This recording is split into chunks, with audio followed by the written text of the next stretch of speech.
Go. All right, and here we go. All right, welcome to our, I guess this would be our first ever episode of You Had Me at Halo, the Halo series spoiler cast, where today we're actually going to focus on talking about one of the game's most storied franchises and its long-awaited transition to TV. But first off, before we get into the spoiler cast, let's go ahead and meet our entire panel. First off, aka Mr. Don Cabeza, aka Mr. Technical Difficulties today. Hello. How's it going, Jesse? But I can help you finish stuff up here. All right, that's fine. All right, we got. Yep, nothing much. All right.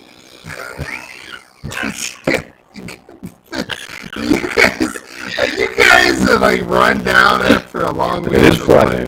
All right, Spartan. What the fuck is going on, everybody? Next up, we got Daniel, aka Mr. Knottian. Howdy, neighbor. They got a returning audio guest. is borked. Let me. Yours, I believe is it just Jesse's audio? I have Or is it everyone's? running. Yeah. Hold on. Oh, it fixed itself now. Is our audio back? Are we good? We good? Let me check. It's technical. It's we good? Friday, man. Yeah. Oh, I sound good. Testing. What is it? Said it's just fixed. Is it fixed? Are we good? Can we keep going? We're gonna just keep going. Tiny bork. Just a little Borg. Just a nibble of a Borg. Next up, we got Spartan Amanda. Returning to our panel as a guest. It's great to have you back, a.k.a. Mandala, right? That's your other... Mandalaaxo. Got it. Well, welcome back. We look forward to having you back on the panel. Thanks for joining us again, Amanda. And then finally, as your host today, Spartan Abe, a.k.a. Onebadmutha. All right, guys. So, guys and gal, we finally, after many years, we got a chance to see Halo hit the big screen. And today, I think we're gonna divide this up into some sections and talk about this in a few different ways. But first off, I guess I'm going to just kind of go around and just get some general thoughts from you guys. As we know, like this panel for the most part has a pretty good understanding of the lore. I know a lot of you guys are really engaged in the lore, and we knew coming into this that they were going to be doing their own thing, for better or for worse. I've said my piece on it. I went in a little bit skeptical on that, but now we got a chance to see that, and I wanted to kind of go around and just first of all get some of your thoughts on some of the divergence, or maybe some of the things that were in line, and see if you guys think that with the way that they're going right now, initially after one episode, are you kind of happy, or has anything changed right now in terms of your thoughts? Let me go ahead and start with you, Daniel, because I know that you are one of our, lore experts, and kind of just get some of your initial thoughts on the writing and just like Sorry, if you sound from a like high just level, prime like little. what you thought of that. Did I? He's today. What's going on? Should I continue? Should I start or should I wait? The audio's pretty bad. Might wanna wait a little bit. Error. Is it for everybody that it's bad, or is it just me? This started making my throat hurt. I can't listen to that. All right, I'm not listening. Is it? To what's here. Oh my god! So we're all robots, right? Error. Okay. Smokes. What's making us all robots? Then? I mean, if it was just me, I'd say drum mic, but it's not just me. Jesse, you have any idea, man? No, I was just putting in some great input that everything sounds fine on our end. Oh, you're good now. We're all good now. Is it? How's your connection there, Amanda? Is it? No, see, pretty much all it is I unplugged the DisplayPort cable that's been giving me an issue, and then everything went to shit. No idea why. Computers suck. Apologies. So are we back? Easy. Are we? It's all fine. right. It's okay. Okay. I'm not going to unplug anything. I literally just All right. wanted to do a little cable man. Jesse, you're not allowed to move. Like Yeah. honestly, like this is going to be like I don't know how old everybody who's listening is, but some of you guys might remember this. I remember antenna? back in the day, we had a TV with an antenna, and like I remember we What's were a trying to watch. TV? We were trying to watch Doctor Who, like on channel 62. And you could barely get that in. I remember I spent the whole episode like holding the antenna over the TV for like because if you lost It's it, something then that with was it, these and you missed the whole show. display ports that I'm plugging in, and the second I unplugged it, I was just like, oh shit, I probably shouldn't have done that. But I wanted to make my cables look nice. Anyway, Proceed. So lesson learned: don't mess with stuff during the session.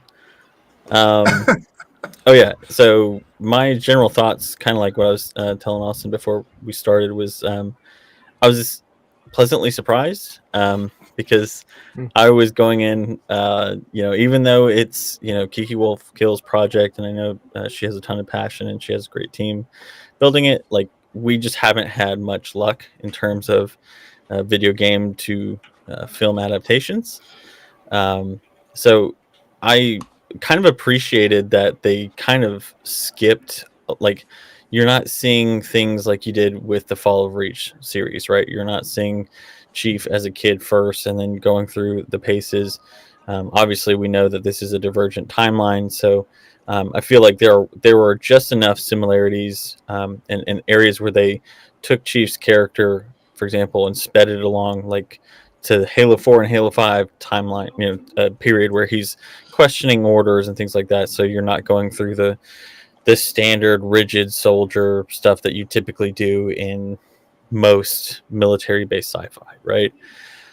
So I appreciated a lot of the kind of skipping the entry point. So you're multiple years into after the Covenant have been discovered. You're dealing with the insurrectionists who still think that the Covenant aren't even real in some cases because they're so disconnected. That kind of threw me off a little because I'm like, wow, are they making it so this is the first contact with Covenant, like the first time they've seen it? But no, it turns out they just didn't believe the video, right. And we see, I mean, we're seeing those kind of propaganda disinformation efforts in real life right now in a certain part of the world. And so like we know that stuff happens, and when you're so disconnected from other means of communication, and you get communication from this agency, this force, this government that you already are at war with, you're not likely to believe what they say. So it was a really interesting dynamic, and I appreciated that they didn't spend, we're not spending the first season building Chief as a character and building everything. It's already at a midway point or whatever time. I'm not sure what year it is in terms of right, but like compared to like when the Covenant were discovered in this timeline and all that kind of stuff.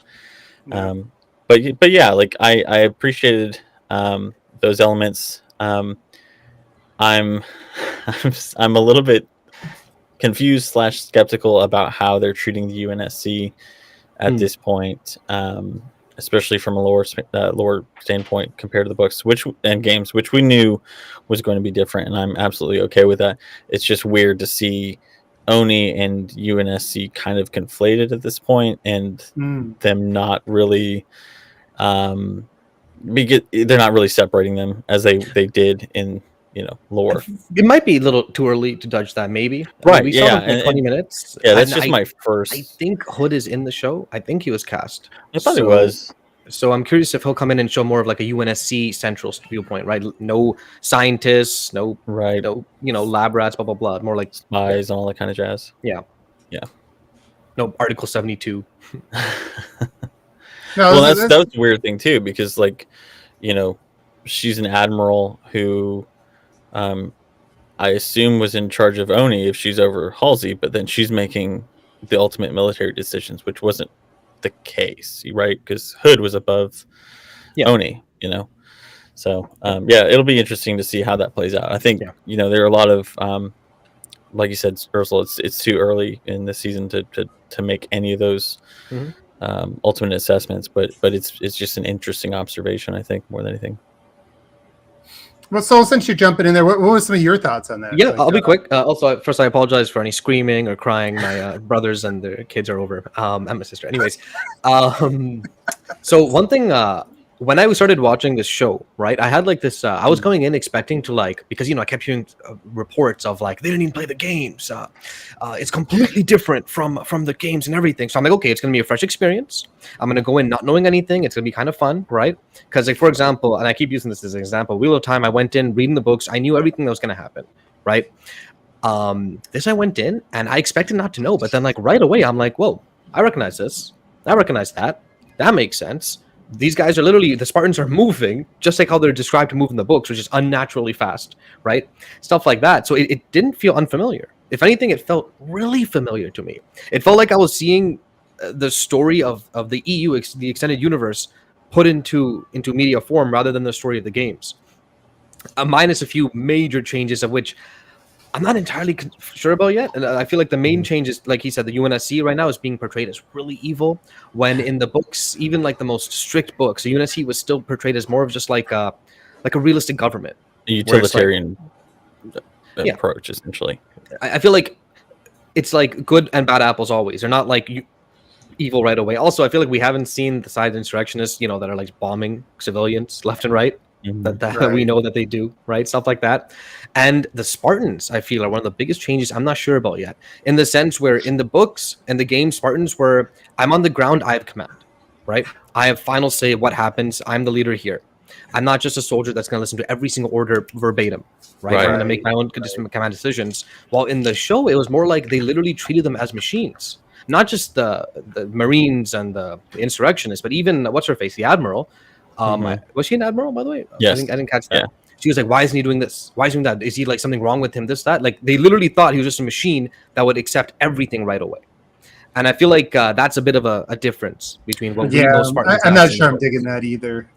So, really quick, I think the thing that I took away from that was that, Master Chief is the highest enlisted rank that you can be, but you, in terms of officers, you're still vastly outranked by admirals, lieutenant colonels, etc., etc. So,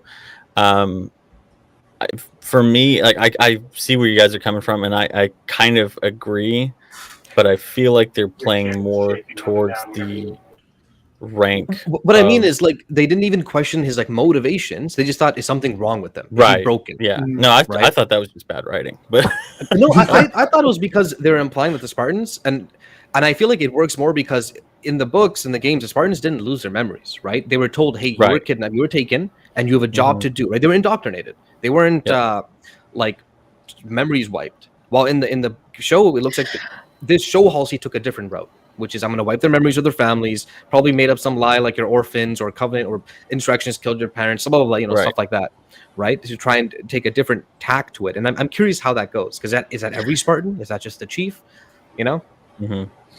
I also think that I'm like, before I forget, I was thinking like they wanted to show the Spartans like how everybody sees them.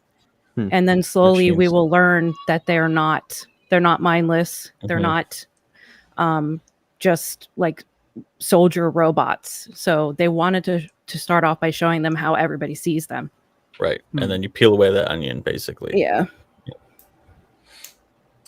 Pfhorbear, how about you, man? I know you guys had a good little discussion going before. Yeah. No, I think it's been touched on already, at least a little bit. I think going into this with the proper expectations, like everyone has kind of touched on, which is like, hey, this is a silver screen, silver team, silver timeline. It's not the games. It's not the books. Like it's doing its own thing. So coming at it from that point of view, expecting it to be a show that was called Halo, that had characters from Halo in it, I I was thrown off by the amount of references made in this first episode. My favorite Halo track of all time is the Siege of Madrigal, and for this planet to have been called Madrigal, I thought was super cool. Yeah. We literally got a Siege of Madrigal in the first episode. I thought that was super neat. For 2 minutes. Right. But I think the show does a lot of stuff really well. I think that this felt extra campy, and I don't think that the show is going to necessarily stay this campy. I think it had a lot of legwork to set up this universe, not only for people who are watching a new television show for the first time, but for people who are Halo fans coming into this, having to be told like, hey, this isn't your daddy's Halo. This is something completely new. This is its own thing. Chief is going to have different motivations than what you're used to him having. We're setting up this whole like memory wipe thing, like Aarsal said. We're setting up this Cortana protocol thing that like, hey, we're not really going to mention, but we're going to show you Halsey's weird clone. All of that, I think lands with some less than stellar writing, but nothing that I felt was necessarily bad. I think something that I did want to touch on that you guys brought up was the Spartans on the battlefield. I think that you're right. I think that this episode does a lot to establish other people's perspectives of the Spartans. And as the show goes on, we'll get a look at like what we think of when we think of the Spartans, as far as like, no, like your orders are important and I will follow them, but I'm going to follow them my way. Right. I think that we will start to see more of that, especially as Silver Team obviously tries to find Chief, which will inevitably be a direct order from Halsey, and everyone else is going to think that they're off doing something else. I think Chief is going to seek out Soren and find answers with Soren. Like, I think that this does a lot of good setup. The biggest thing was to comment on the Spartans coming across as just machines and everyone interacting with them as machines. I think that there is definitely a level here that does show them in that light, but as soon as Halsey like rebukes the order, like completely changes, like, hey guys, don't listen to that, this is what I want y'all to do. And then I cannot remember his name, but 134, which again is obviously a reference to Samuel, 134 being like, oh no, this is what you mean, right, Dr. Halsey? Vanek. Like, hey mom, this is what we're supposed to do, right? They want to establish that Halsey is really the ones in control of the Spartans, not the UNSC. Right. And then even Halsey having that moment with Chief in the Pelican where he's giving his like status debrief and her tone changes. Like it's not quite as subtle as I would have liked it to have been, but it is still not like the motherly or tone, anything like that. But like the motherly, like how are you doing? What happened when you experienced the thing? Not like, don't give me your mission debrief. Right. Like, you okay? You need a cookie? Like, what's going on, dude? I thought like all of that landed for me really well. The insurrection scenes, honestly, like the first 10 minutes of the show were incredibly strong. Yeah. I don't think that it tapered off as badly as I've seen some critics say that it does. Yeah.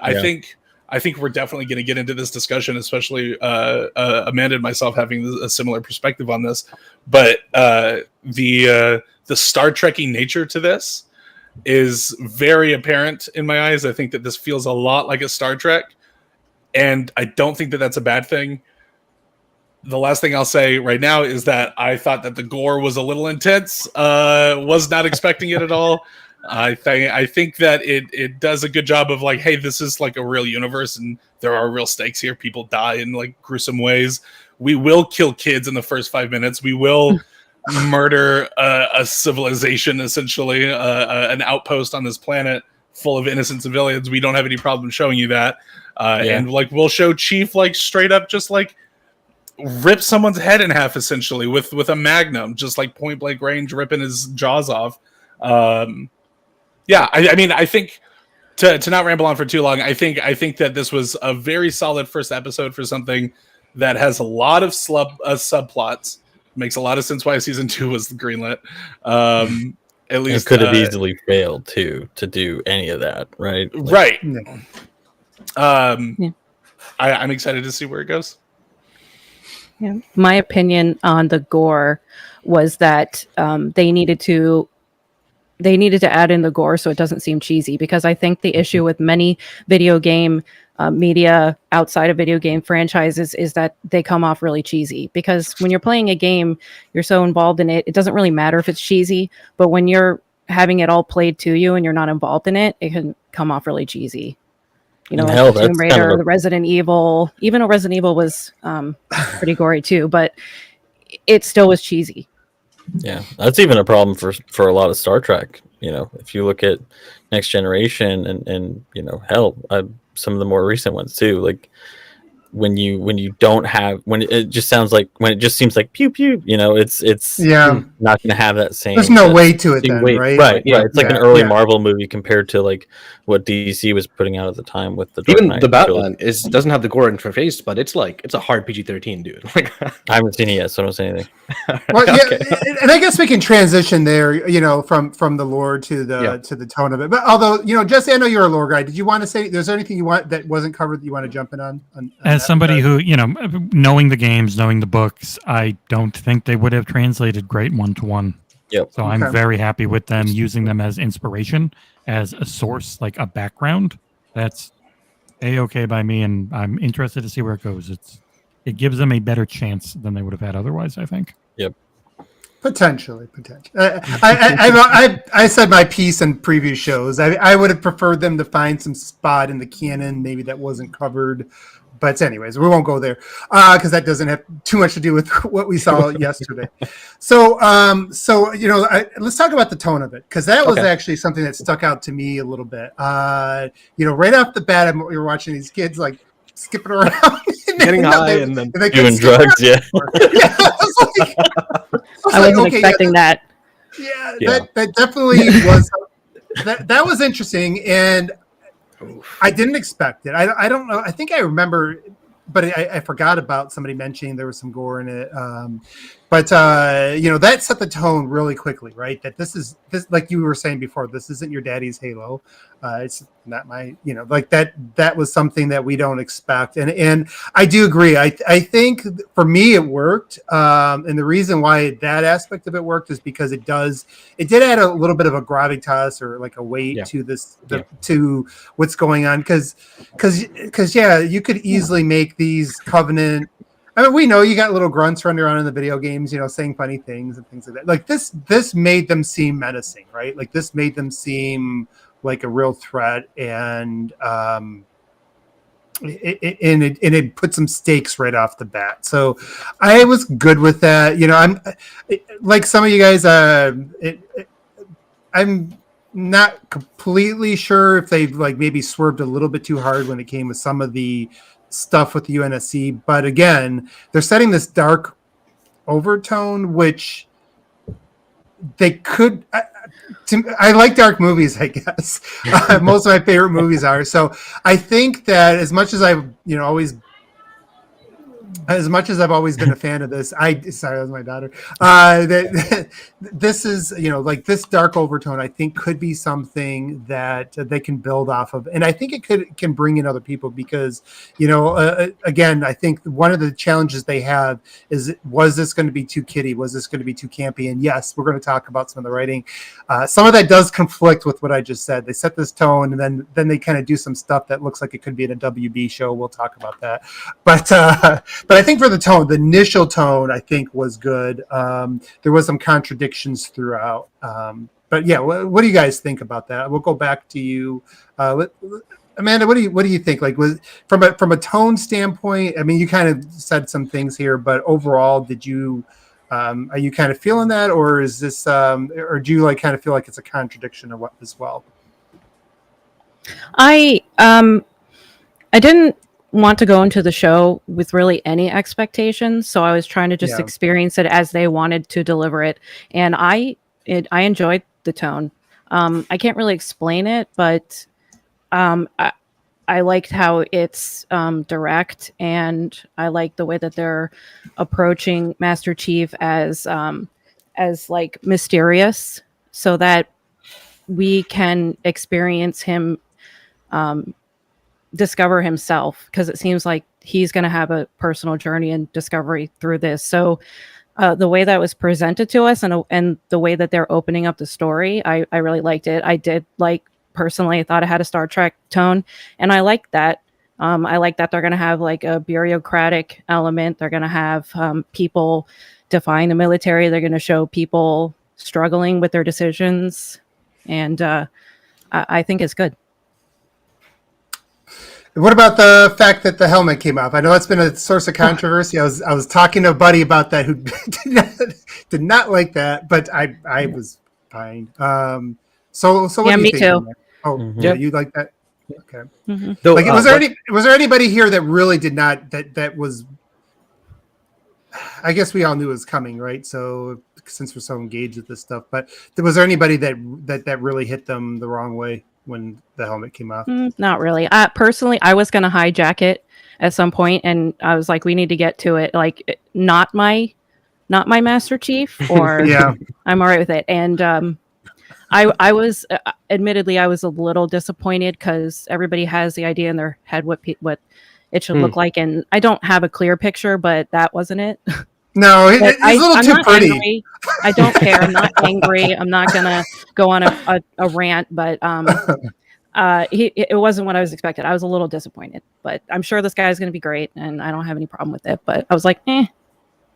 Anybody else want to see like something a little grittier? Like he looked like he was a little some scars, something. Yeah, scars. I think the biggest thing, like, I think Pablo Schreiber is going to be a great Master Chief. I think he's already a great Chief. Mm-hmm.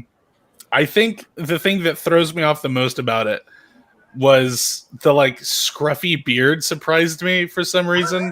I didn't like the beard at all for Chief, and I think like replacing the beard with just like a couple of like barely noticeable like scars on his face, I think would have made it way better. Other than that, like, Pablo I think Schreiber's so. Shoulders are supposed to be clean cut. Yeah.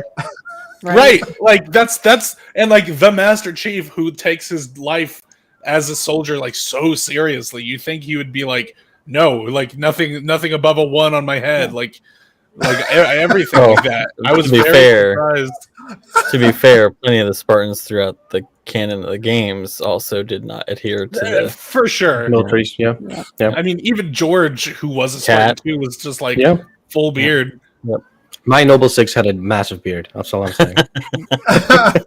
Obviously, mine did too. So I guess personal hygiene out on the field isn't really that reachable. Personally, at least, I feel like the Chief in the show with Pablo and his voice, and the Chief in the games, I have like they instantly are two different characters for me, and I'm okay with there's no face because it doesn't need to be a face, and there never will be a face because it's never going to do anyone justice. Right. His helmet is his identity, and the body language and his eyes, slight movements and whatnot. You know, when you see his eyes in several games, like that's all you need. Like that's Master Chief in the games for me, and with Downey's voice, it's just that's one character, and the Chief in the show is great so far, and it's another character for me. That's it. Also, I mean, even the teammates, that's clearly Blue Team. I mean, just the rename makeup, the Silver Team and change it around a little two bit. female, two male. It's very clearly the sniper, one guy with the heavy weapons. Kelly's really quick. Linda with the sniper. I mean, come on, that's just straight up just Blue Team. As soon as she jumped up, I was like, Linda, and then they were saying Silver Team, and I'm like, what? I mean, I'm okay with it being different. I gotta say, I was a little surprised. I saw Chief's armor in all of the promo stuff, and I didn't pay enough attention to it. I legitimately thought that the emblem that he had on his chest was still the Blue Team emblem, and that Silver Team had their own emblem. I didn't realize that. I hadn't realized that. Silver Team is Chief's Blue Team in this. Mm-hmm. Oh, okay. Yeah, I remember looking at the credits or the cast beforehand because I've tried to not watch any except for the original teaser that we all commented on. Try not to watch anything. Try not to read any previews or anything like that. But I did look at the cast, and that was the first thing. I was like, okay, cool. So they're not going with Blue Team, which means just like with separating the canon from the games and the books, they're separating that team. For Chief in this, so that you don't have all those weighty expectations. You don't have all the lore and the implications that come with bringing those characters in. If you're a fan of Blue Team, this is Blue Team, right? Right. We're gonna see them basically. Functionally, pretty much. Fundamentally, it's the same. Really quick about the gore. So I'm someone who can't handle gore. Really, I can't. Like heavy gore. Like for example, have you guys seen the show called The Boys? He's barely legal Yeah, enough right? to get into R-rated. A little show called The Boys. The Boys is an Independent extremely show. gory show. You guys Like, ever heard of Lord of the Rings? Like The Boys is extremely gory. The recent movie Suicide Squad, the new one, was one of the goriest movies I've ever seen. To the point where it didn't work for me. Like I was legitimately uncomfortable watching it. But shows like Halo, shows like Wheel of Time, other shows like that, I feel like it's done so quick that you get the impact. Like, wow, this person got half their body blown off, but you don't sit and stop and stare and like, whoa, look how edgy and gory we are. No, it's just done, move on, done, move on. It's like a really quick hit. Yeah, exactly. So it still flows well. Like for example, The Raid. I love The Raid. 1 and 2 are both amazing movies. They're insanely gory, but they work for me because it's not like living off the gore. You know what I mean? It's not like the gore is part of the show, part of our identity. The gore isn't the centerpiece. It's serves a purpose. Exactly. Right. Well, in The Boys, it's like a torture scene. It's happening for a while. Yeah. It's like, oh, someone's gonna get their head blown off or something. You know. Well, this is like it happens and moves on. It sets the tone, sets the stakes. Right. It's not a PG-13. It's not even the games where it's just purple blood flying around. Right. But at the same time, it doesn't make me feel uncomfortable. It's like this is a violent world because it's literally war. But it's not like I'm expecting the main characters suddenly start dying because that's the tone it's setting. I do like how brutal it is, like both ways though too. It's like they step on the on the elite and like just shoot him in point blank in the face, and you watch it blow up. They have an actually useful plasma pistol that just it actually works. That's one thing. I wonder if it was a charged shot on someone with their shields down from a foot away, so it makes sense. Without their shield, exactly. Yeah. I mean, I appreciated that that they're clearly setting a darker tone to separate it from things like Star Trek. There are plenty of. I mean, The Expanse is the other show that immediately comes to mind in terms of grittier sci-fi. They also have a lot of violence. They also have a lot of gore, probably more than this. But I think that, like Aarsal was saying, that it's not the centerpiece. It's not, it's not just like, God, it's not like a Saw movie, right? Where, the whole point is the gore and all that crap. It's strictly to showcase that there is an impact to the ongoing conflict and that people are actually dying on camera. And it's funny too. I was thinking about, when you see the scene in the beginning when they're doing drugs and stuff, the kids all kind of have this like Creole speech to it, kind of like the Belters in The Expanse. Oh yeah. And I thought they were going, that route altogether. But obviously you see the scene where you've got the Scottish guy, you've got a mix of different accents and cultures and stuff, which is good because it's also like that was one of my oldest complaints about Star Wars and Star Trek. Well, actually, not really Star Trek, but Star Wars definitely. And Carl Sagan even commented about how, like, Star Wars, everybody's white, and that's not at all like, realistic by any means. And they've already killed that unnecessary, thread on the first episode, which is awesome. But yeah, I appreciate that it's not trying to thread this.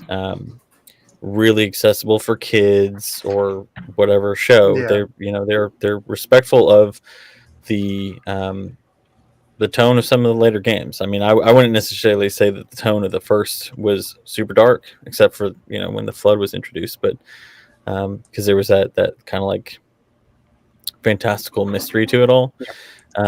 But with this, they're definitely setting the tone right out of the first bat. game is like a 2000s action movie, right? Right. It might be violent, but it's not dark or that serious. Yeah. So I think they've got the right tact. They've set the tone properly.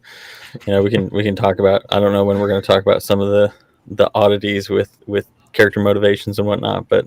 Yeah, well, let's quickly just since we're on the tone stuff, I think it can transition really quickly to the special effects. I think we have to talk about that real quickly. Who wants to jump in first on special effects? Pfhorbear, man, I was very surprised. Real quick, like if I can just like take 2 seconds because I think it'll bleed into the special effects. Well, like tonally, I think it does feel a little bit inconsistent at times. Like I think that this does a good job of I think a reasonable expectation would have been like, well, the ever since 343 took over, they've all been rated T. Like, where's my blood, Halo? So like, cauterized.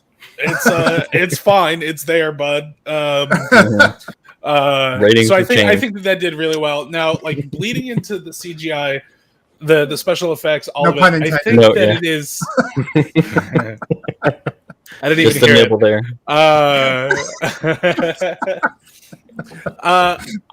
I was surprised a lot by like specifically the special effects in the show. There were instances, and Daniel and I talked about this a little while ago, but there were instances where I was like, man, this is some of the best CG that I've seen in a television show ever. Like Mercy. Mercy looks so damn good. Like, so good. That's the city in Reach, right? No, Prophet. The Prophet. Oh my God! Yes, obviously. Yes. Yeah. He And looks amazing. then you like the most. First of all, the most needless shot I've ever seen in anything ever, and also the worst CGI I've ever seen in anything ever was Chief like chucks his assault rifle behind him before he goes for the Gatling gun, and it's just like Craig Halo Infinite 2020 demo levels of bad. It is so rough. Like it's not lit properly. I think that the motion blur doesn't match like the frame pacing. Like all of it is super weird.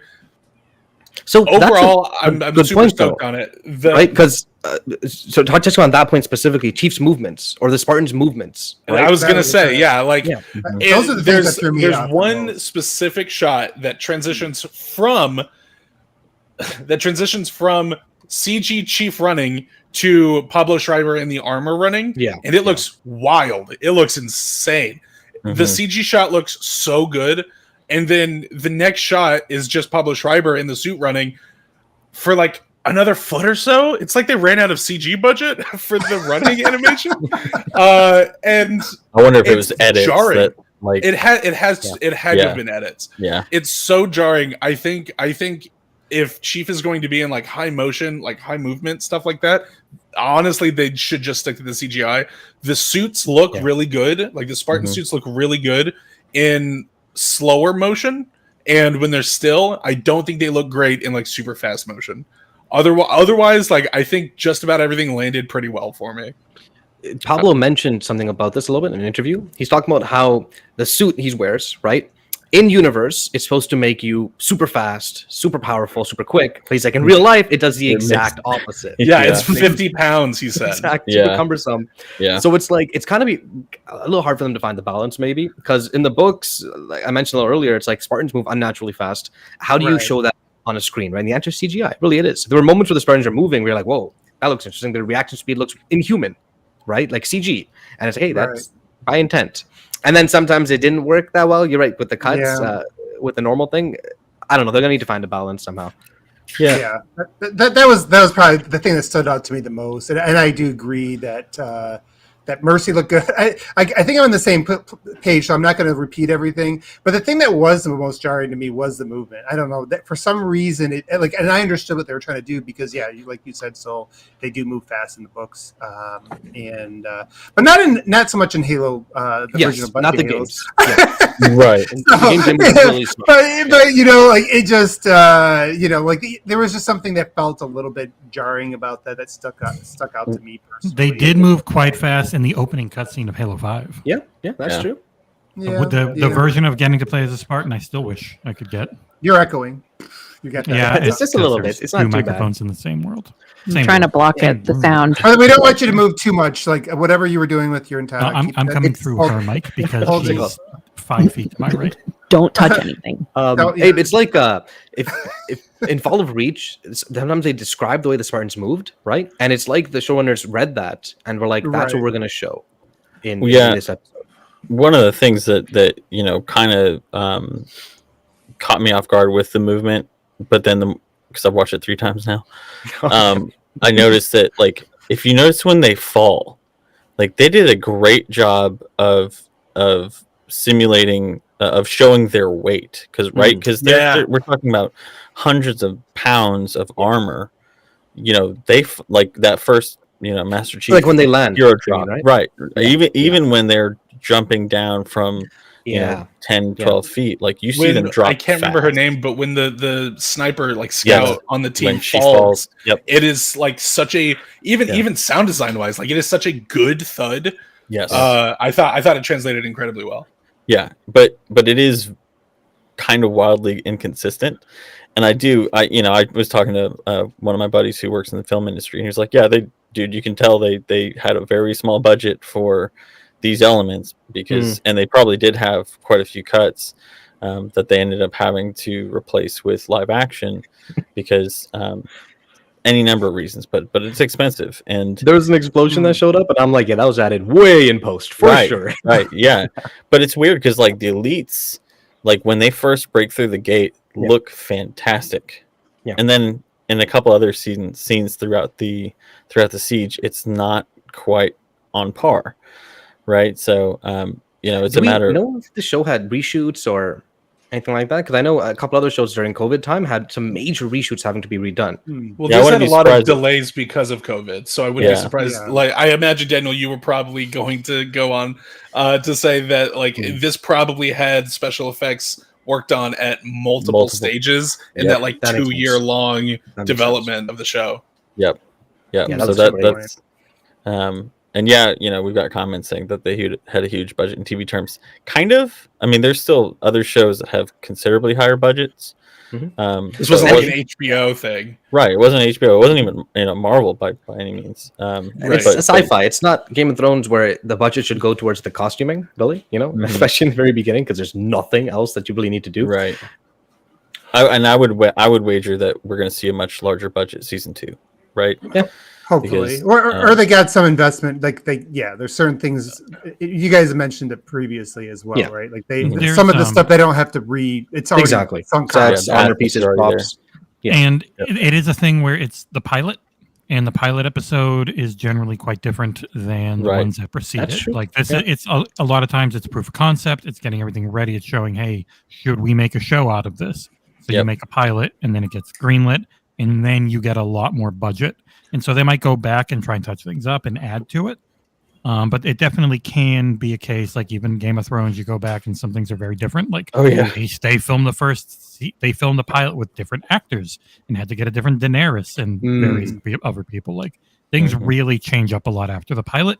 So I am interested because South by Southwest, they showed episode 1 and episode 2. I am interested to see how different, if at all, episode 2 is. And then there's 9 total and no one's seen them. So I'm really curious. The episode titles are very interesting if you've seen those. I haven't seen those at all. I'll have to take a look at that. It can't be spoilery either because we don't know where the hell. They're just one-word titles, right? So it's like, if they have one where like Gorman dies, then by the way, he's the insurrectionist that was on TV. He's always a bad guy in literally everything. Out in Torchwood, Pacific Rim. That's not in Torchwood. Too fair. Torchwood and Pacific Rim. We have 2. Take that. I've only seen him in Pacific Rim. I'll be honest. So I'm like, hey, it's a Pacific Rim. You really want me to pull up that IMDb page and read you all the times he's bad? Dark Knight Rises, The Expanse, Halo. I guarantee he's a bad guy. What's his name? Baron Gorman. He's the dude who looks like Skeletor. No offense, he's a great actor. British guy. Yeah. Oh yeah. All right, let's go ahead and move to the meat and potatoes. The writing. Real quick, I wanted to touch on something that I think kind of fits into the special effects stuff. I was legitimately taken aback, had to like pause when we got to see all of the Marines and everything in action at the very end of the episode as Chief is like flying in. I had to pause it and watch that a couple of times in my first sitting because all of the Marines looked so damn good. Yeah, this was that whole shot was amazing. Far the best that any Marines or any Warthogs or any of that stuff has ever looked in a film adaptation. Even those pelicans flying across through the city, that looked amazing. They all looked fantastic. Like, honestly, like those first 10 minutes, the last like 5 minutes were some of the best of the episode for sure. For like, sure. Beautiful. You know what's kind of interesting, and I think this is going to be a common theme throughout, and it might even explain why some of give me a lot of alien vibes. I think a lot, we're coming on like a common theme, and I think this explains maybe why the ratings were mixed. Even fans have been mixed. Is because like I feel like in almost every single category, it was like there's like highs and lows, and you know, and like so going to the special effects, there's some areas where it looks really really good, like you guys said, and I won't repeat all that stuff. But some areas where it's like, oh yeah, we definitely ran out of budget here. You know, it's like you build a sports team, you use up all your salary cap in a few positions, and you got to fill the rest with the people off the street. And it was kind of like the same sort of analogy there.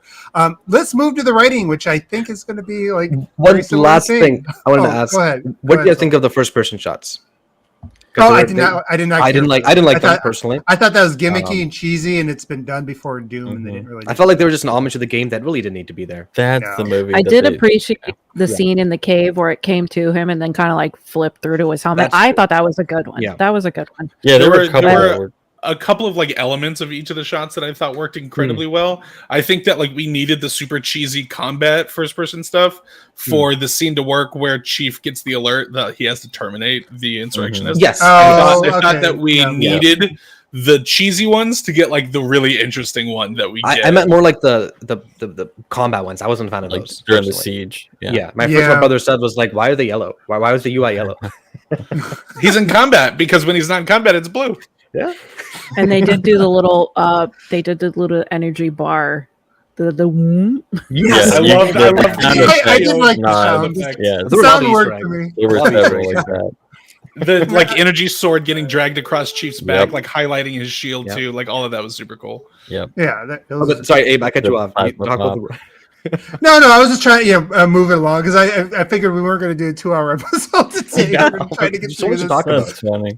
We got to set the. Well, this will probably be the long. Today was the first day that I've ever gotten a message from Abe before a podcast saying it won't be long.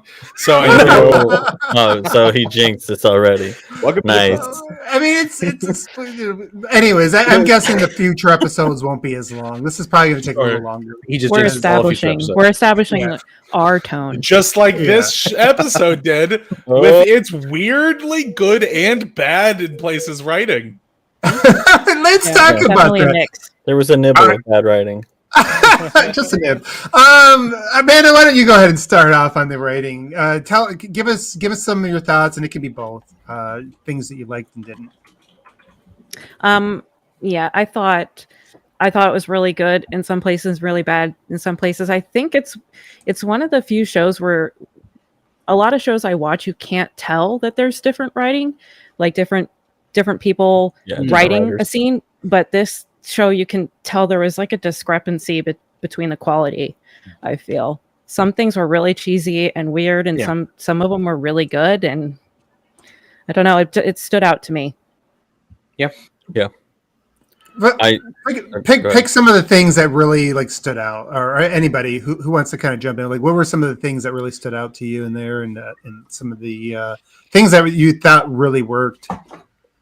So I took a couple notes. The oxygen, the scene where they're reducing the oxygen in the Condor, just the over redundant back and forth between the Admiral and Halsey and everybody else in the con, like it just complete. I don't know. It just seemed totally like when she drops the oxygen level and Quan has passed out and the Admiral's like, is she dead? And then Halsey's like, well, I thought you wanted her dead. It's like, really? Do we need that? There's just a lot of those kind of campy exchanges that didn't really flow very well, especially with the tone that was set literally in the scene prior. Same thing with the scene between Quan Ha and Miranda Keys when Miranda was in the hologram form. I mean, you see an exchange that should have been like, hey, sorry your family died. What would be great is what would be helpful is for people to see that this is real. And instead of like giving all the reasons why, it felt really rushed. That whole scene. I felt was more Miranda just being so uncomfortable, so unfamiliar with politics or trying to like get people to do things that she kind of just fell back to like the talking points she was given before she talked to this person. That's what it felt like to me, at least.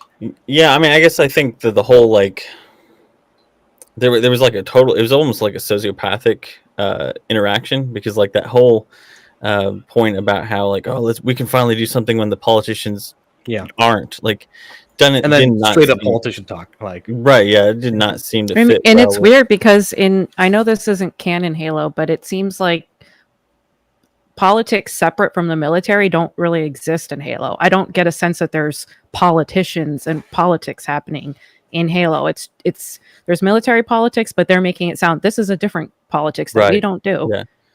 Yeah, they're conflating the two, and we haven't. And I think the thing that makes that a bad scene is that we have not seen an actual example of that conflation in effect, right? Yes. I mean, we've only right. Yeah, I mean, so far it's literally just been the military. I mean, you had that one scene where Baron Gorman talks about being sent by Jinha to be his representative, but like that's it, and that was kind of a side piece. And there's literally nobody else in any of the interactions throughout the rest of the episode that implicate that they're part of those chain of command interactions, right? So there's a couple more, but I don't want to take up the whole time.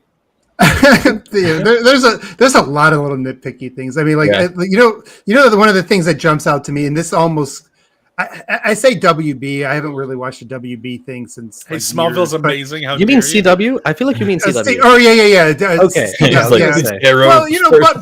Buffy the Vampire Slayer is probably the last thing I watched on that. Okay, that was WB. There are some CW vibes. I think I'm thinking of like her holding a physical book. Like, are you free? Like, first of all, we're like.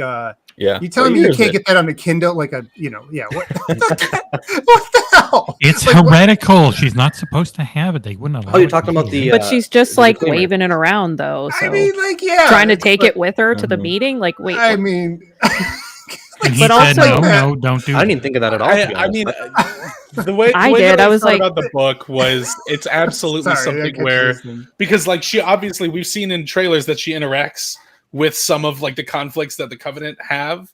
Obviously, like we directly see her like controlling like Legolo as they like eat people or whatever the fuck. It's obvious that at least to me, it seemed like it was probably something that she found on one of these excursions and then like tucked in her clothes, and Mercy is like allowing her to have. I mean, they could have been like an audio, like a log or some. No, what if it was like a backwards planet that they glassed, right? We know that Covenant started in the outer worlds first, so I guess the most advanced, you could say, right? Unadvanced. Where they still had printing presses and stuff. I mean, I've also have books even 200 years from now for sure. It's not going to completely die out, I don't think. I mean, the AKs are still there, right? All right, I'll give. Yeah, there's a Chevy Tahoe in one scene. So on the Tahoe, it's true. Like 2006. Like, oh, it's To Kill a Mockingbird.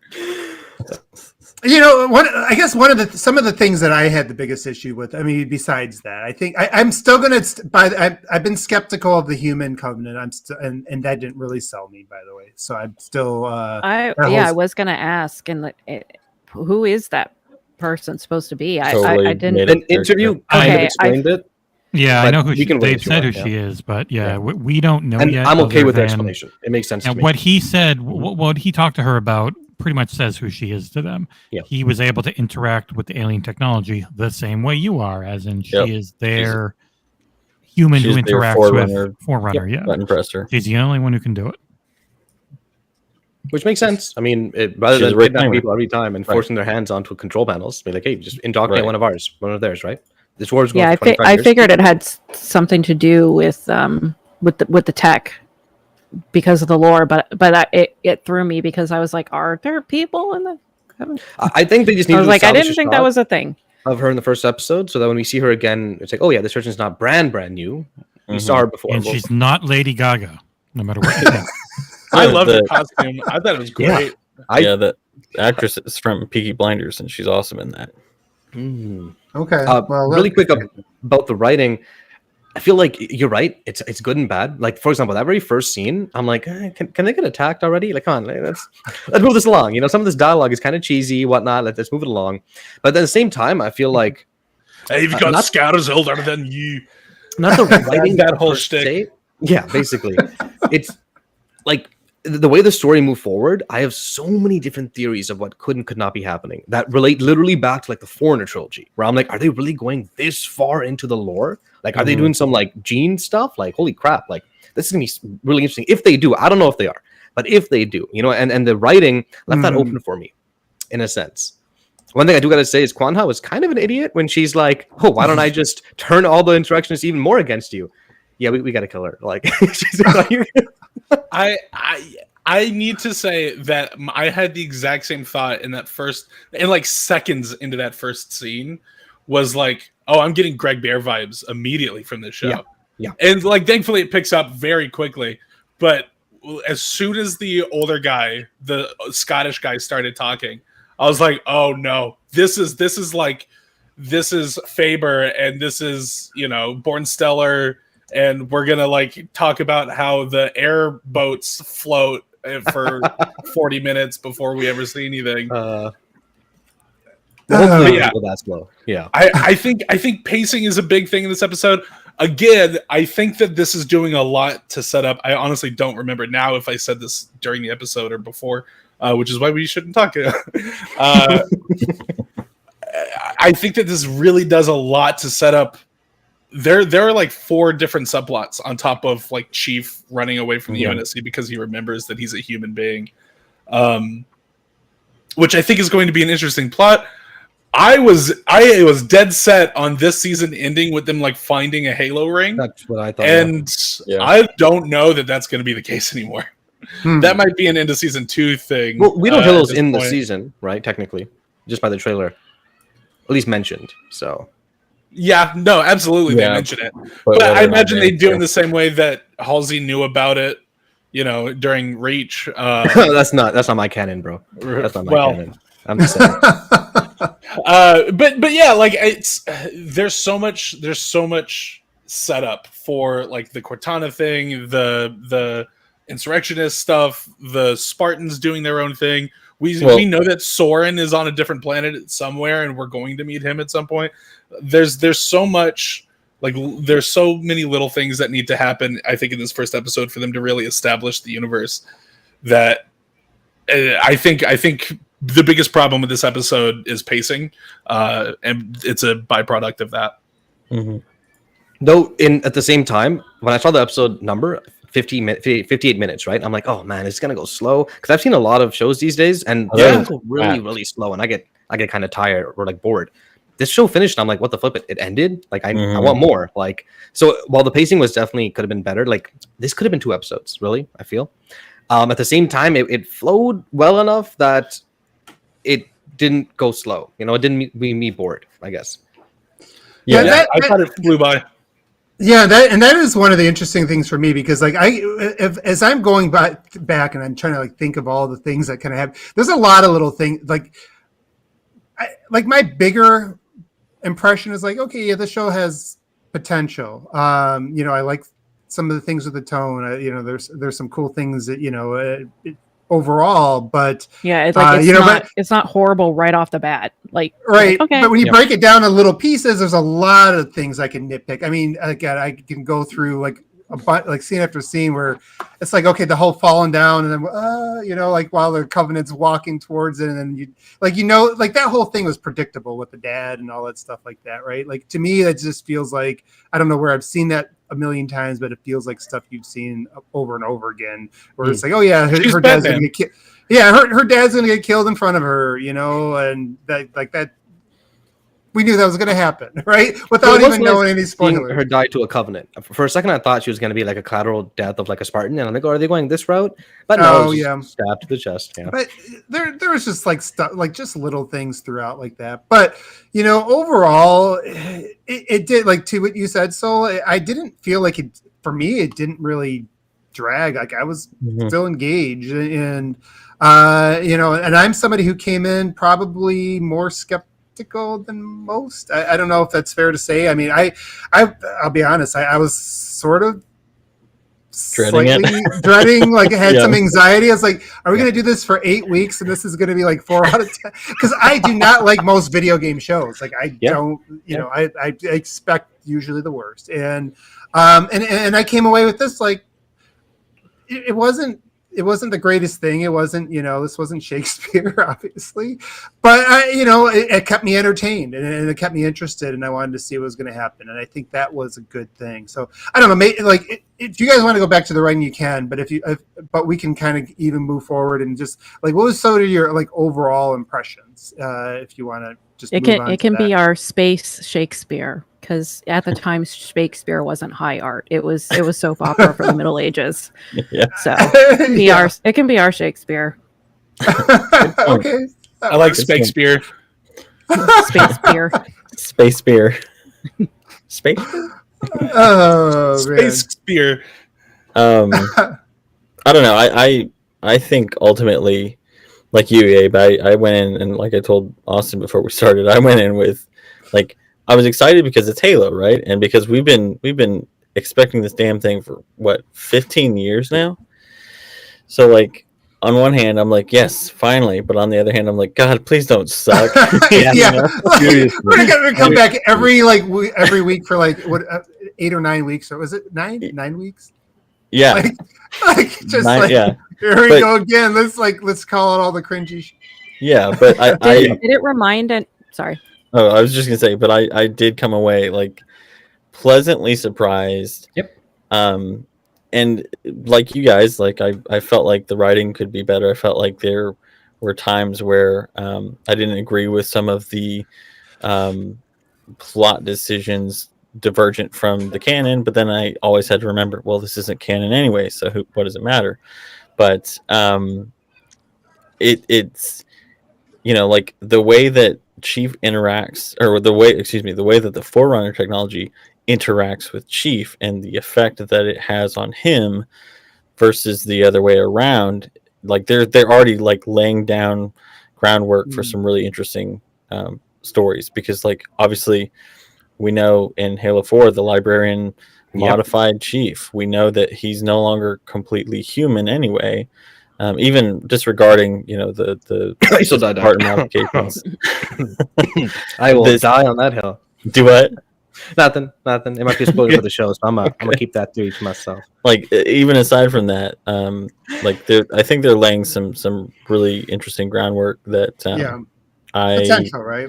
Yeah, that has potential. And I mean, there's no actor in there that's bad. I mean, Natasha McElhone as Halsey is amazing. I mean, she was incredible in Ronin. Yeah, that's my Halsey. Yeah, she's awesome. I mean, she did work for Halsey. We didn't talk about that, but I do think that was a good casting. Yeah, and I actually made some notes about her specifically. Like she nailed the cold, detached Halsey when it's not with the Spartans, but when the Spartans come in, like she is. Even though she, has always tried to separate from being this motherly figure, she is, and she acts as such. And I thought she was perfectly cast. So there are things that I would say I hope get better, but I don't think there's anything inherently bad, like poorly done in the show compared to, especially compared to a lot of other sci-fi that have come out over the years. I mean, Battlestar Galactica, the 2004 series, I don't know how many of you have watched it, but for a long time, that was the pinnacle for TV sci-fi. And then The Expanse came out, and it kind of, reinvigorated that. And it also had, like, if you go watch the first couple seasons when it was still on sci-fi, it also had a bevy of ups and downs in writing and CG and production quality. And Jesse's shaking his head vehemently, so he knows too. Like, that's very much the case. I mean, this show, it does feel like a high budget sci-fi show. Like, yeah, exactly. That's a tone. That's a vibe. Yeah. That's actually, I have that in my notes. I said high budget sci-fi with the SYFY crap, so yeah, it's better than I expected, and I think it has potential, especially if it keeps getting better views and that too, and a higher budget as a result. So right. I like the setup for how Master Chief and Quan are going to discover things about themselves. Like, I'm pretty sure Quan is going to find out that her family and her faction are not as good as she thinks they are. Right. She's going to find out some bad things because she right off the bat said, I already met you killed my mom. Right. And so I'm sure she's going to find out things she wasn't expecting.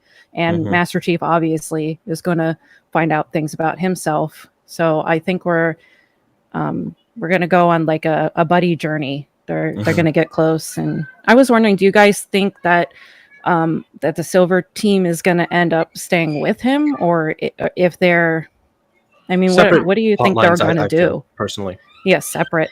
Yeah. I imagine that it'll be Silver Team that goes to talk to Soren about like, hey, when you experienced all of this, what was your journey? Like, how do we find Chief? Is what I anticipate that plotline being, as far as like Silver Team being separated from Chief. I don't think it'll be Soren and Chief hanging out buddy. Yeah. Where do you guys think Chief went? Who moved him? Where are they taking him? I'm curious because is it like a foreigner AI that interacted with the thing? Hey, we got a reclaimer here. Let's take him to where we need him to go. You know, I know what they're going to do. They're going to give one of the Spartans one of those devices that you stick on Chief that freezes him, and then they're going to get in a fight that looks like a sumo wrestling match. Dude, speaking of Halo 5, really quick, tell me you've never seen a sumo match without. I'm telling you, you've never seen a sumo match. But I read a comment, and it was like, this show feels like what the marketing of Halo 5 was trying to tell us Halo 5 was going to be like. Yeah, you know? And I can this show does a really good job of reinforcing the fact that 343 really loves the idea of a Spartan going rogue. Yeah, that's for sure. Well, there was a hunt for truth, a little bit tonal stuff. That's what I mean, basically. Yeah, which I actually liked the hunt for truth. So maybe that's one of the aspects that worked for me too. Jesse, I know you've been quiet holding the antenna the whole time. We appreciate that, but I just want to as we're kind of going through these thoughts, what is your general thoughts overall? This is the story that 343 and Microsoft's greater lore team always wanted to put out. I feel like not without any of the constraints of making a video game, everything Hunt for Truth and what they wanted in Halo 5. It didn't end up being that because they messed up the video game side of it. And so they had to cobble together this story real quick in the last year from the parts they had. So, but when you're making a TV show, you can set your story, you make a pilot that has all the basis, and you've got your ideas where you want to go. You get the okay on the pilot, and so you can go from there, and you can make the story you want to make finally. And it is going to hit probably a lot of what they've hit in the greater lore, but, without being attached to what the games had done at all. Right. They can then set it, okay, we've got all these plot beats we really want to do.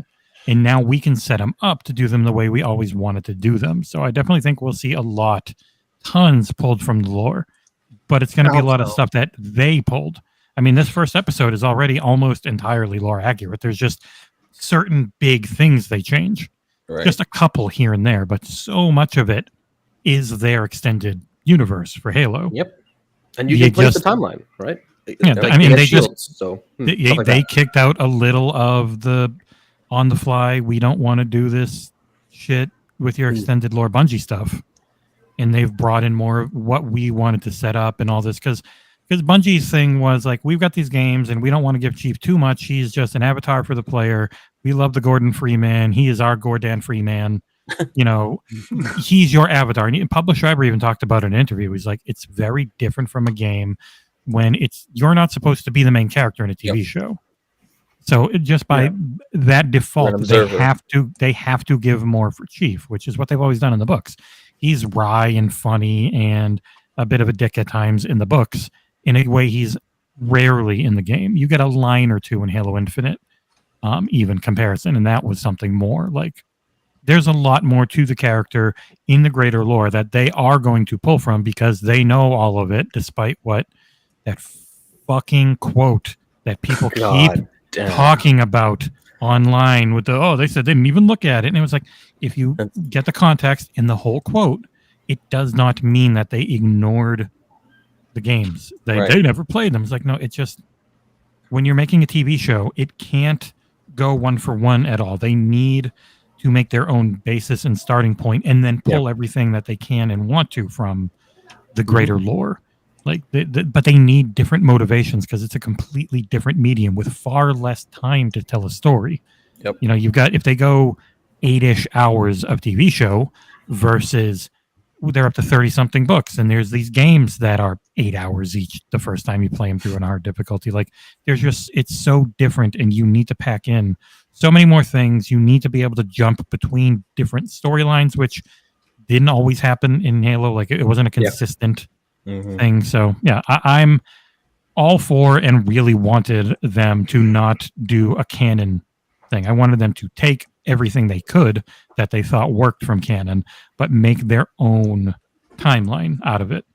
And so there's no reason they can't, if this does really well, there's no reason they can't go back and hit different timelines we haven't seen directly before, or they can't hit the big things we want to see. Like, I'm sure the Fall of Reach is going to be really cool to watch in live action and the way they do it. And there's nothing stopping them from doing any of that. They can take whatever they want from canon while not being beholden to it. And I think that is that's the best way forward for a TV show on a video game property. Yeah, The Last of Us TV show on HBO should not be the first game. Yeah, it will be. You think so? We already see video. We see video footage. Well, that'd be a video video game. game. Yeah. We won't get into that. What I was going to say to add on to your point, Jesse, is like, it's so funny to me that people make such a big deal about the fact that this is the silver timeline. It's a different timeline. Literally, the MCU, the most successful, filmic franchise of all time, is based off of decades worth of comics, but it has nothing to do with the timeline or the canon set by those comics. It is its own thing. They have like 50 things running right now that have nothing to do with it. Comic-wise. Yeah. And I mean, like, yes, there are beats, there are tones, there are beats, there are events that are mirror of the comics. But as a comic nerd, as somebody who grew up reading Marvel and then seeing like, some of these, sorry, there's a cat in the background now. Some of these events did not happen at all like they did in the comics. Like, I understood that going in, and I'm okay with that. Because, again, some things just do not translate to the silver screen. Some things also, there's just too much, there's not enough time in even a TV show to translate hundreds of issues, or in Halo's case, dozens of books and games into a 9-episode TV show. So like, that's why I kind of thought having it in years after the Covenant have already been discovered and all that kind of stuff was a great beat, because they already assume I mean, you're supposed to know the basic beats of Halo, and they kick it off from there. Yeah, and there's not going to be a ton of time probably that passes throughout these 9 episodes. Yeah, so other than flashbacks, right? Yeah, like you're not. If this starts, the entire season might be within a week or two. Right. But you get to go back to see more stuff, and it's good to have stuff to go back to. It's not great to have a couple seasons of build up to the big things. Yeah, it's not an anime. All right, we'll keep going around the panel. Pfhorbear, we'll get your thoughts. By the way, if anybody wants to throw in you don't have to, but if you want to throw in a score, feel free to do that as we go through. Pfhorbear, what's your thoughts overall? I wanted Daniel to say, because he did give me a score before we started the episode earlier. Daniel, do you want to drop that? 7.5, which is good to great. People who say otherwise can fuck off. I think here's the thing. Before this got this close, I can't remember what episode it was on that we had talked about it, but I said that as long as this is entertaining, as long as it's not inexcusably bad, as long as it is like an interesting story with characters that I care about, that I can like munch on popcorn to, then I'm going to be ecstatic. And that's where I'm at right now. Like, I think like weak moments of writing aside, I think Daniel basically hits it. I think I'd score it about a 7 or an 8. So I say 7.5 is like perfect. I think that this did exactly what I wanted it to. I had set expectations coming into this as it literally just being like, it's kind of Halo, and like in the best way possible. It's 100% what the show is. And I can't, like, I was anxious to watch the first episode. I put it off until like the last minute yesterday, because I was like, man, like I didn't want it to be bad. At the end of the day, that's all I wanted. I didn't want it to be great. I didn't want it to be good. I just didn't want it to be like, oh God, how did this get passed? yes. Like whatever quality bar Paramount Plus has, let alone Microsoft, let alone Like 343. the majority of CWDC shows. just please don't suck. Please don't suck. Yo, Smallville and Superman and Lois are amazing, and like I'll die on that hill. Anyway, Smallville's the best. That is all. I think this what happened by the end of the episode was I was like, ah, shit. This is why I hate watching TV. Yes. Now I have to wait a week for the next episode, and like I am looking forward to next Thursday. That's where I'm at with it. All right, Soul, your turn. I mean, if you're going to give me a score, I'm going to say B. So I'm not going to give a score. I'm just going to say a solid B, which I think is a great start. Why don't you just follow directions? A solid B in America is an 8. So 8 out of 10. So it's 8 out of 10. You can't B for here is a 7. So 7.5, basically, honestly. We're in America. That's so you gave it a score! You got me. I guess I caught onto that nibble. Dang Hey, it. how long did it take you to give that score versus? Wait, I'm sorry. First off, I had that score done for months, but Doesn't back matter to if the it's show. not on the website. Back to the show. Really good starting point.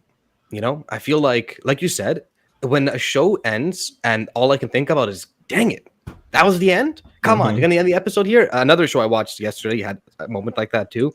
And you guys watching Severance? You should. If you're not, anyways.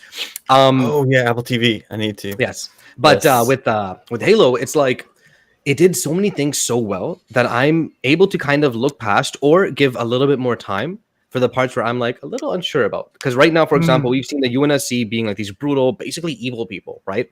And like my sister was like, "Oh, so the instructions are the good guys." I'm like, no, they're not. Like, we need to see a little bit more from that side too. You know what I mean? We need to see more from Admiral Hood and all those things. And the dumb complaints about, oh my God, Chief is the chosen one. What is this, bro? He's the chosen one in every damn game you play. In all the books, literally. Like, come on, that's nothing special. Overall, really excited.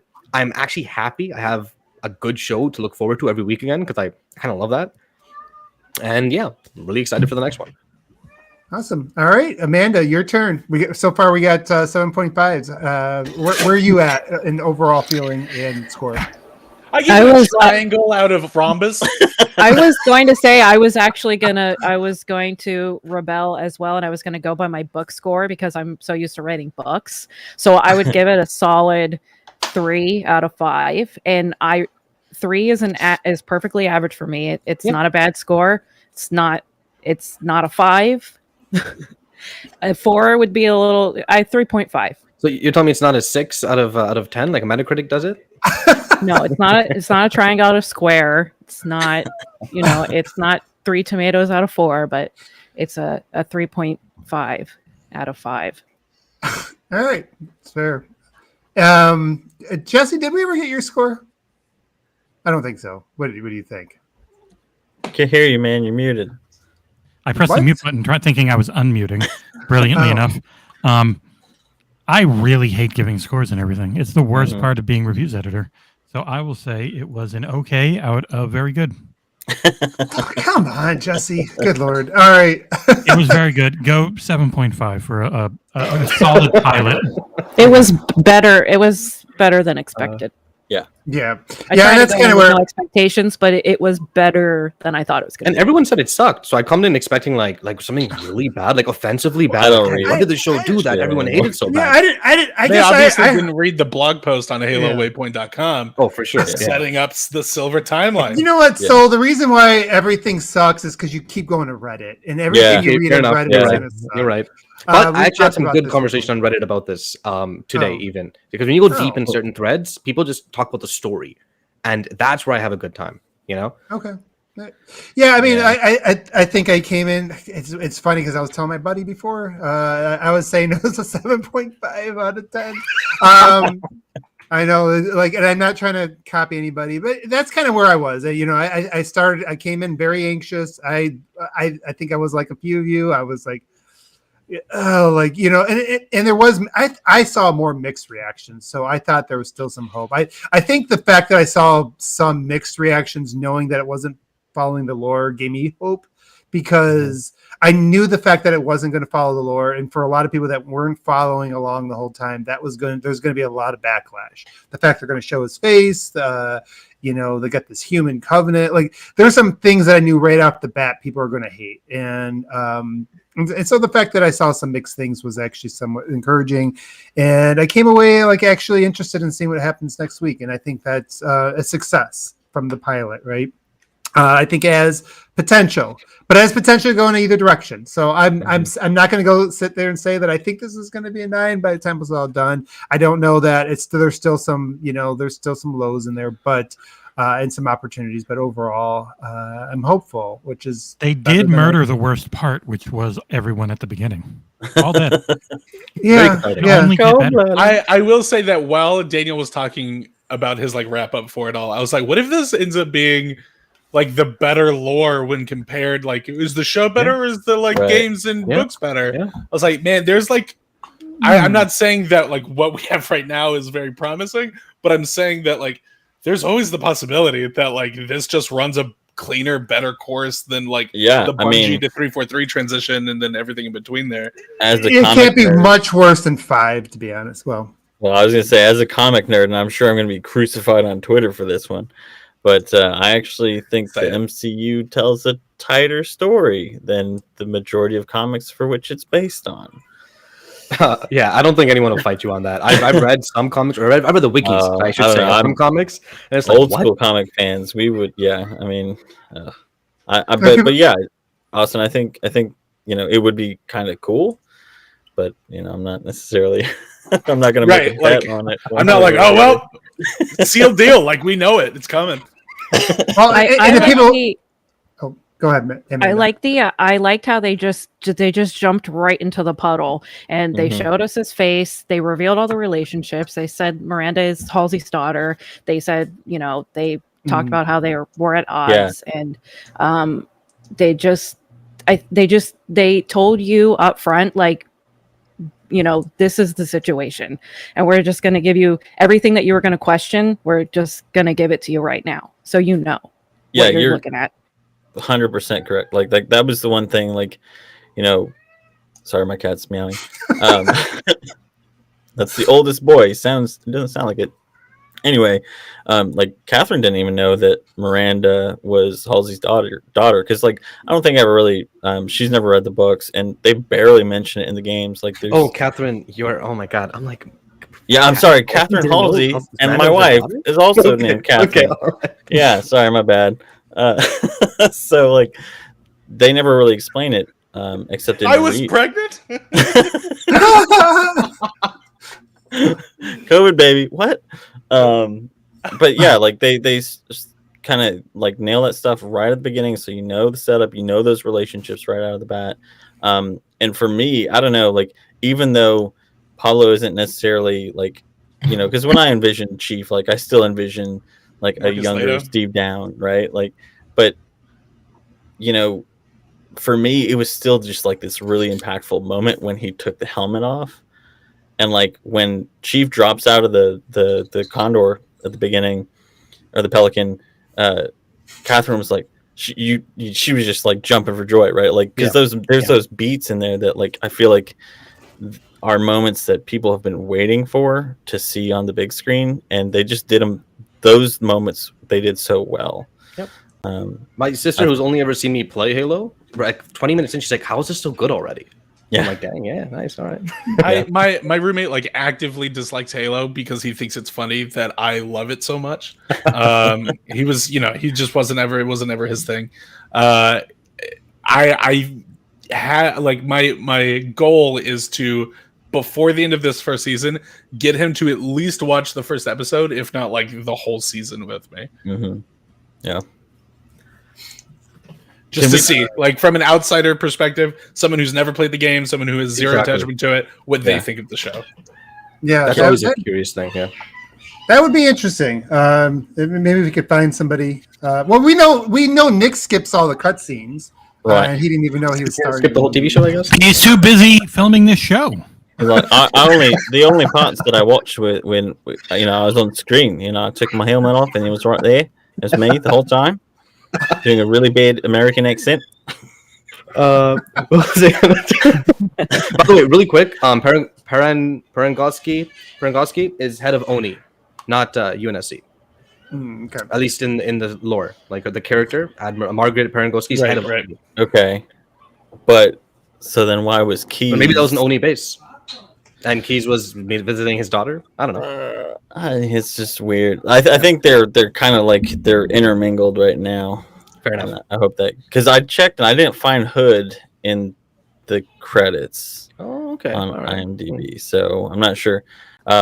Did anybody can we talk about the weird technical side that has nothing to do with the quality of the show, but like, did anybody else have like issues at all? Yeah, audio issues.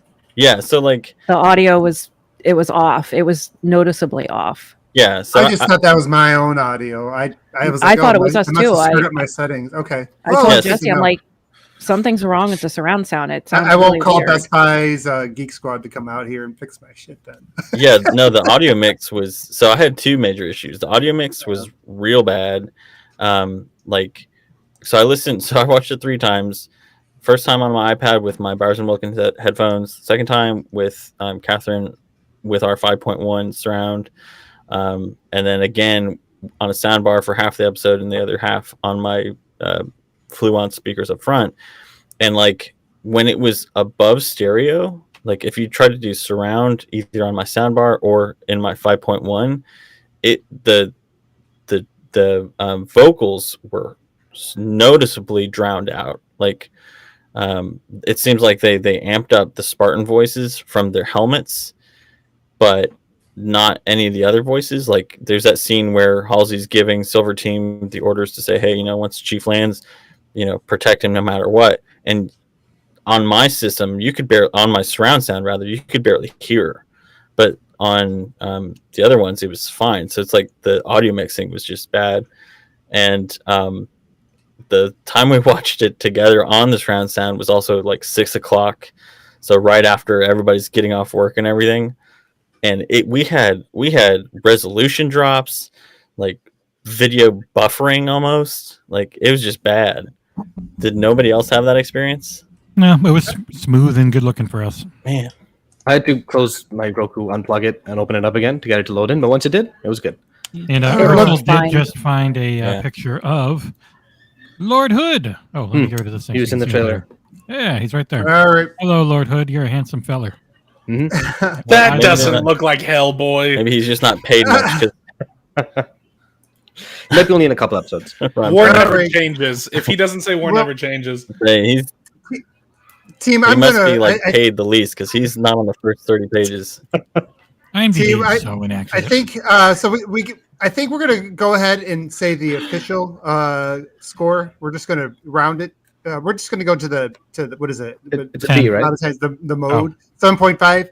We're gonna And as a lot of team square. score it. That's what we got Yeah. to put up on Metacritic for our episode. And I Yeah. think Yeah. from there we should sign out because we ran Yeah. pretty long for a just a single episode. Longer than the episode.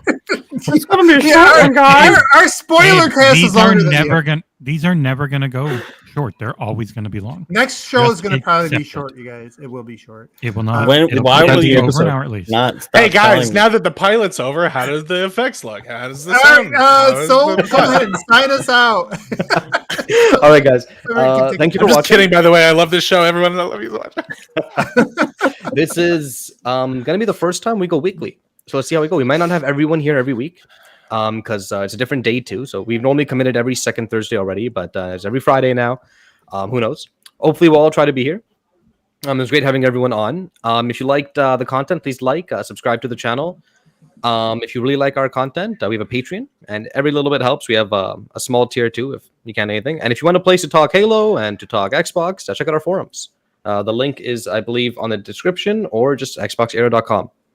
As the forums on there too. All right, And guys. they're pretty happening. They're not dead forums. So That was a clear ending. Okay, come on. Yeah, come on. Come on. All right. Well, thanks All right, for joining bye. us, everybody in the chat. Thank you for being here with us today. I look forward to seeing what happens next. Oh, our sign off should be you say goodbye and I say hello, and then it's Does somebody sing that? No, I've overridden that. No. We're not doing that. All right. Okay. Goodbye, everyone. We'll see you in a week. Cheerio. bye. Yep. let us know in the comments.